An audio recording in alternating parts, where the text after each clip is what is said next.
Have you, like me, been swayed by the aesthetics of historical costume and actually ended up with a million walking skirts? Yeah.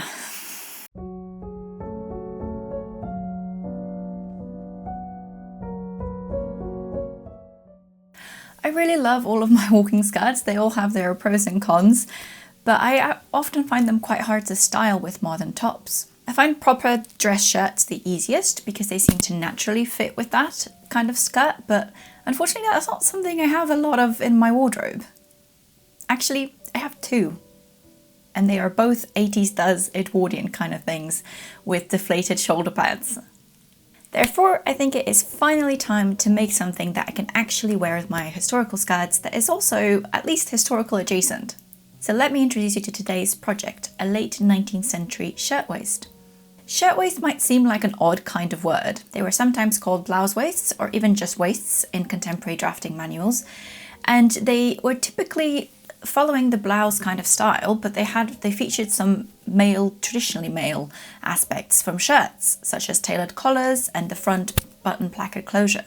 They came into fashion particularly towards the end of the 19th century, even though separates actually already had a long history. This is not unrelated to the fact that a lot more women entered the workforce in the 19th century into traditionally male-dominated roles, such as office work. Fashion is rarely unrelated to everyday life, in my opinion. There are many different styles of shirtwaists, ones that are aimed towards sportswear, and some that are decadently decorated with lace and pin tucks and all kinds of trims. They remained popular into the 1900s. For my particular shirtwaist, it was very much fabric-led. I found this remnant in a shop. I think it was about 1.5 meters and it was heavily discounted, but it really called out to me. There was something about it that just wanted to be a shirtwaist. I could feel it in my bones. I liked that it had a pattern, but that the stripe was still interesting because it was alternating in different widths, and it was warm tone, which of course is my palette. So I decided to make a shirtwaist. It's been in my stash for over a year, so it's finally time to tackle it. So for the pattern, I'm taking a late 19th century bodice block that I drafted to my own measurements, and I'm just adapting that to shirtwaist. The advantage of a shirtwaist is that it doesn't need darts to fit it. It's meant to be a loosely fitted garment, kind of. So I'm going to remove the darts from my block and basically just go with that, I think. It should be pretty straightforward. So let's get on to it. So before I start cutting, I just wanted to show you my pattern so you can see it laid out, so that if you're drafting your own pattern, you can also compare, I guess. So for the bodice, as I explained, I just modified an existing 1890s bodice block that I had, just by removing the darts that they have you built it with. And then I expanded the front. So when I did my mock-up, I marked where I wanted this sort of shoulder gusset thing to be, because I wanted it to be at an angle, which was quite common in shirtwaists in the 1890s and 1900s. And then I had to do the cut and slash method, where I cut evenly where I wanted it to be gathered, and then I added some width there. So this bit here will all be gathered into that and gathered along the bottom as well. And then I've just got a button placket at the front. They'll be folded back and inbuilt. So that's very simple. And then for the sleeve, I just took a two-part sleeve that I had, and this was based on the Keystone because I actually didn't like the sleeves in the other book I was using. But in the Keystone, for a shirtwaist, what they recommend doing is that you take a two-part sleeve, which I already had, like a late 19th century two-part sleeve, and then you just trace it, you join it out the elbow, so right there, and then you trace around and you smooth out the curve at the bottom and at the top, and then you've got a one-piece sleeve. So this should get a little bit of volume at the top and the bottom, but not too much. So yeah, I've got all this ready to go. I've got my fabric pre-washed and ironed, so I think we'll just go to cutting because I've been putting it off for a week. So let's get to cutting.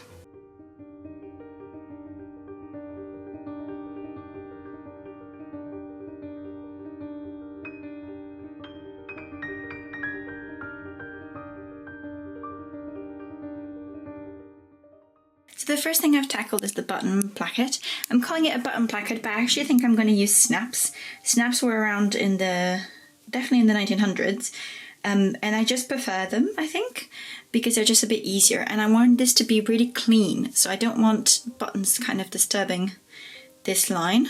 So I kind of forgot how to do button plackets because it's been so long, so I had to redo it. But all I did was I added some interfacing to the button placket extension at the front of the pattern, which was 2.5 inches wide, and then I folded under by 1/2 inch for the seam allowance, and then I folded under again until it meets the center front line. And this means that my center front line is actually here, but this always has to expand a little bit so that it aligns there. And that's how it's going to line up. I think I'm pretty happy with that, and I also really like how it kind of does the wide stripes, thin stripes, wide stripes, thin stripes. So I'm pretty happy with that. I'm gonna hand sew it down because I just want this to be really clean. So I'm gonna hand sew this down with a whip stitch on either side, and then I think I'll do the side seams and the gathering stitches along the edge and the bottom.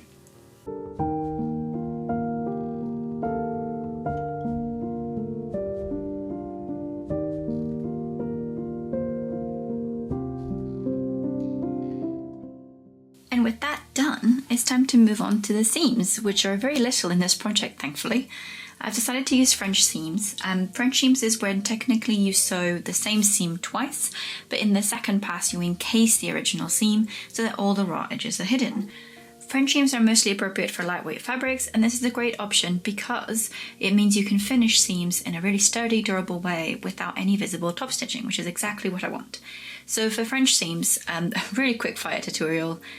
You just have to pin the seam as normal, but you pin it wrong sides together. So this fabric has a very slight difference between the inside and the outside. And so I've pinned it so that the wrong sides are together, which is unlike normal seams. And now I'm just going to sew this with a 3/8 of an inch seam allowance all the way down, and I'll do the same to the other side. Okay, so after I've sewn the seam, I just press the seam flat, then I press it open, and then I press it together again towards whatever side I want the seam allowance to lay towards, in this case the back, because I personally find that's a bit more discreet. And then I just have to trim back this seam allowance until it's so small that it will be encased in my next line of stitching. So my next line of stitching is going to be a 1/4 of an inch seam allowance. So I just need to trim it back. I always use a very small pair of scissors for this because I didn't a few times and I did cut through the fabric. So unfortunately the thread matches the fabric so closely that I actually can't quite tell where the stitching is. So we're gonna have to go real slow on this.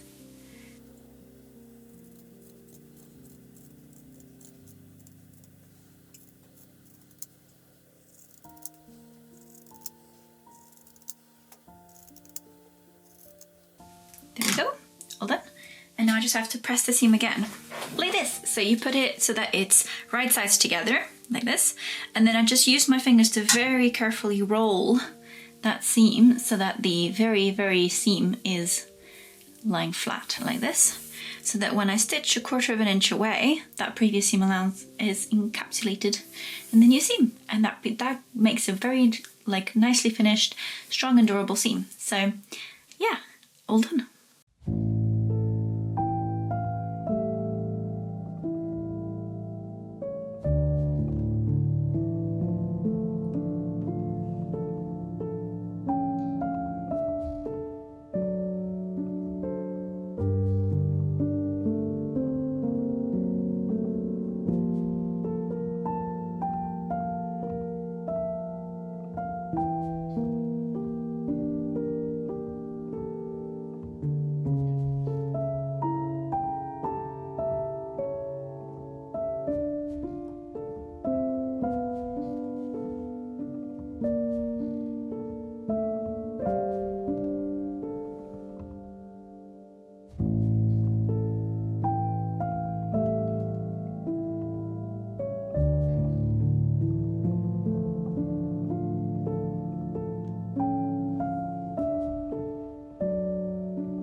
I just wanted to show you how the shoulder piece goes together. So this is the little shoulder piece here, and this is the bit that's gathered. when I did the mock-up, I obviously didn't have a button placket, so this is a little bit messy, but my idea is I'm going to bind this edge with about like an inch thick binding, which will make like a sort of little collar, but a tiny little one. For the shoulder piece, I cut it on the bias simply because I wanted the stripes to be going this way, because I thought that would look really cool. In the end, I don't think it does, but it doesn't look as cool as I wanted it to, but I think it's because of the difference in the stripes. It kind of just doesn't contrast as much, I think. But all I did was, because in the mock-up this all fit flat, all I did was I lined up the edges of the shoulder piece and I gathered it down to fit, and then I've pinned it. And because I'm sewing it with a French seam so that it's nicely finished on the inside, I've pinned it with the wrong sides together. So I'm going to sew this seam, and then I'm going to trim it, and then I'm going to flip it and sew it again, and that should give me a really nice clean finish. I've never done a French seam on gathers, so I'm really curious to see how that works out. But I think it's looking good. I'm a bit curious about the volume, how this is actually going to look. So once this is sewn, I can sew up the shoulder seam as well and try it on. So yeah, good progress. It really doesn't look like much when it's in a heap of stripes like this, does it? I just wanted to show you that I've tried setting in the sleeve. So I did this by running 2 rows of gathering stitches between kind of this point and the same kind of at the back, and I've just gathered it to fit the armhole, but I tried it on and I noticed that the arm side was a little bit tight. So all I'm doing is I'm going in, I'm unpicking the basting that I'd done. I always recommend trying on sleeves. It's just that kind of thing where you do not want to set it in only to find out it's too tight or too big or whatever. So all I did was I unpicked it, I trimmed back the blouse side to give me a bit more space, and I actually did it mostly at the back. So I trimmed it here down to the underarm, and then I just redistributed the gathers and basted it back up, and I'm going to try it on to see if this changes enough so that I can repeat it on the other arm. But yeah, it's just the sleeves is kind of the thing that you don't really want to mess around with, and I am not going to sew the sleeves with a French seam just because it feels like this would be way too much bulk for a French seam. So instead I'm just going to bind them like I usually do, either with some lace tape or some bias tape. But first they have to fit.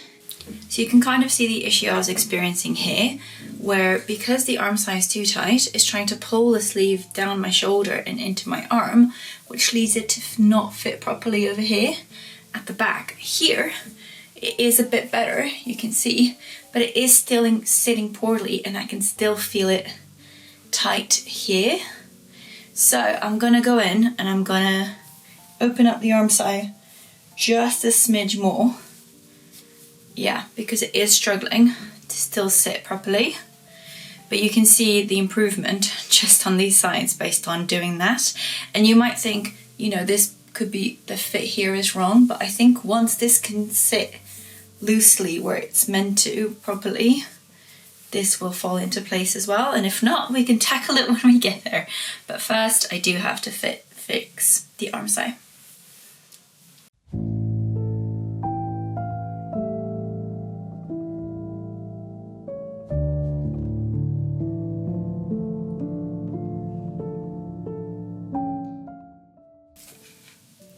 Hello. It has been a little while since your last update, and that is because my motivation for this project has disappeared. I don't know what happened. I was excited about it. I've been planning it for ages. I got this fabric ages ago. I do need this piece in my wardrobe. I can't be bothered. I'll show you what it's at right now. I'm literally in the last few steps of it. So here it is in one piece. I think the last thing I showed you I was setting in the sleeves, which I have done. And the only thing I need to do is actually shorten the sleeves, because when I did the pattern I didn't account for the fact that I actually wanted to have like a little fitted cuff situation.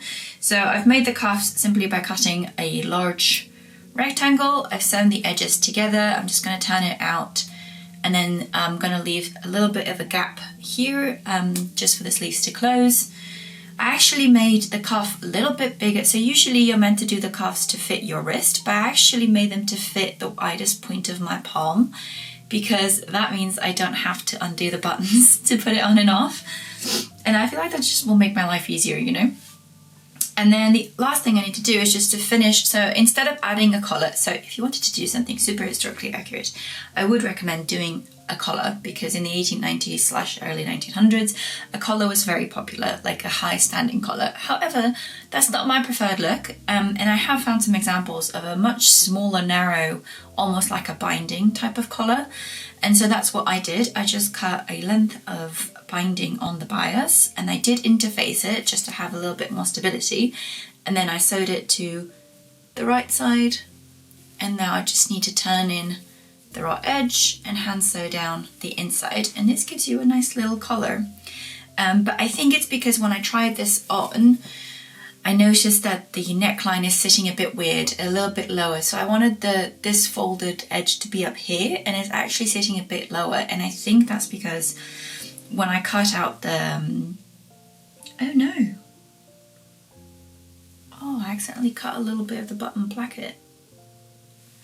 When I cut out the pieces, I didn't stay stitch. And stay stitching is when you just do a line of plain machine sewing or hand sewing, however you want to do it, to stabilize an edge that is cut on the bias, because edges that are cut on the bias during construction do tend to warp or stretch, especially if it's a very loose fabric, and this one is, and I think that's what happened. It stretched a bit, and so the neckline is now sitting a bit lower. It's okay, it's just not as accurate as I wanted it to be, but I still think it's a really nice little number, and it's actually giving a bit like 80s does Edwardian kind of vibes. 80s does Victorian. So I just need to finish these last few things, and then I'll add some snaps, and then it'll be done. I don't know why I've lost all motivation, but I could do it. These are like very small finishing touches. So yeah, shorten the sleeves, add the cuff, finish the neck binding, add some snaps, and it's done. Come on, I can do this.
Okay, so I'm back, and that's it for this video. Thank you so much for coming along.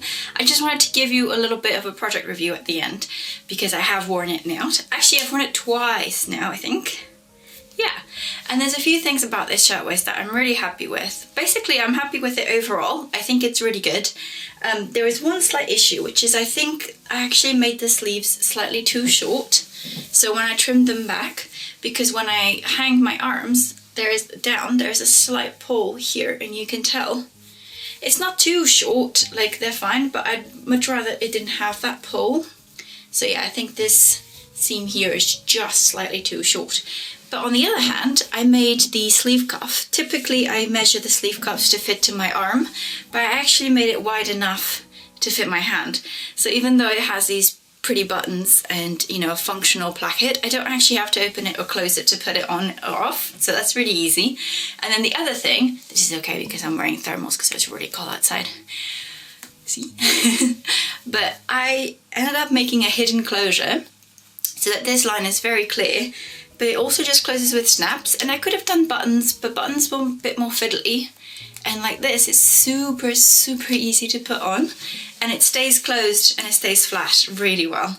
So overall, I'm very pleased with this shirtwaist. I think it's very comfortable, but it still looks proper, and I think you can dress it up or down. Like you can put a cardigan or like a vest over it and dress it down. But I think it's really cute, and it's really nice to have something that's comfortable but practical to wear with my historical skirts, because I didn't have much to start with, and that's why I made this. So I might try and make some more styles. Yeah, I'd like to have something that I can put together as a more complete historical outfit. So I think that's going to be an ongoing journey on here. So if you want to keep in touch with that, subscribe or something, I don't know. Thank you very much for watching. This is my ongoing journey to complete my historical wardrobe. I'm sure it's going to take much longer. But yeah, stay tuned for more.